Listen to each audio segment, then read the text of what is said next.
Kolkata RG Kar medical കോളേജിലെ ഡോക്ടറുടെ ബലാത്സംഗ കൊലയുടെ പശ്ചാത്തലത്തിൽ ആരോഗ്യവകുപ്പിലെ ക്രമക്കേടുകളെക്കുറിച്ച് വിശദമായ അന്വേഷണം നടത്തി പശ്ചിമബംഗാൾ മുഖ്യമന്ത്രി മമതാ ബാനർജി അറസ്റ്റ് ചെയ്യണമെന്ന് ആവശ്യപ്പെട്ട് എൻഫോഴ്സ്മെന്റ് ഡയറക്ടറേറ്റിന് ബിജെപി എംപിയുടെ കത്ത്. ബംഗാളിലെ പുരുലിയയിൽ നിന്നുള്ള ലോക്സഭാ എംപിയും ബിജെപി സംസ്ഥാന ജനറൽ സെക്രട്ടറിയുമായ ജ്യോതിർമയ് സിംഗ് മഹതോയാണ് ഇഡി ഡയറക്ടർക്ക് കത്ത് നൽകിയത്.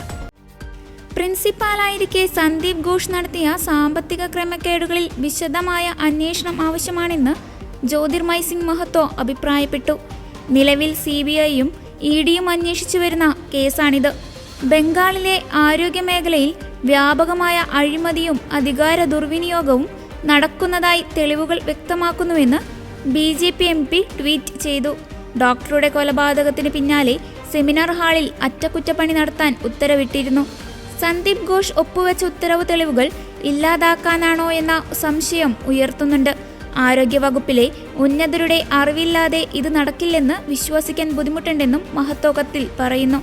മുഖ്യമന്ത്രിയും ആരോഗ്യമന്ത്രിയും എന്ന നിലയിൽ ആരോഗ്യവകുപ്പിൽ നിന്ന് പുറത്തുവരുന്ന ക്രമക്കേടുകളിൽ മമതയും ഉത്തരവാദിയാണ്. സന്ദീപ് ഘോഷുമായി ബന്ധപ്പെട്ട ക്രമക്കേടുകൾ ഒറ്റപ്പെട്ട സംഭവമല്ല.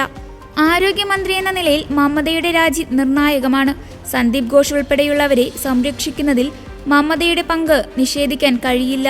മുഖ്യമന്ത്രിയുടെ പങ്കിനെക്കുറിച്ച് വിശദമായ അന്വേഷണം നടത്തി ആവശ്യമെങ്കിൽ അറസ്റ്റ് ഉൾപ്പെടെയുള്ള നടപടികൾ സ്വീകരിക്കണമെന്നും കത്തിൽ ആവശ്യപ്പെടുന്നു. ആർജിക്കറിൽ ഓഗസ്റ്റ് 9 ട്രെയിനി ഡോക്ടർ അതിക്രൂരമായ ബലാത്സംഗത്തിനിരയായി കൊല്ലപ്പെട്ടത്.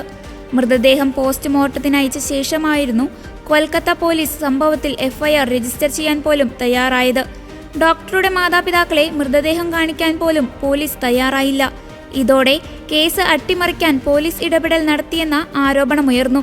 ഡോക്ടർക്ക് നീതി തേടി രാജ്യവ്യാപകമായി പ്രതിഷേധം അലയടിച്ചു. ഒടുവിൽ കേസ് CBIക്ക് വിട്ട് സർക്കാർ ഉത്തരവ് പുറപ്പെടുവിച്ചു. കേസിൽ CBI അന്വേഷണം അന്തിമഘട്ടത്തിലാണ്. പോലീസ് അറസ്റ്റ് ചെയ്ത സിവിക് വോളണ്ടിയർ സഞ്ജയ് റോയ് മാത്രമാണ് CBIയുടെയും പ്രതിപട്ടികയിലുള്ളത്. കേസിൽ CBI ഉടൻ കുറ്റപത്രം സമർപ്പിക്കും.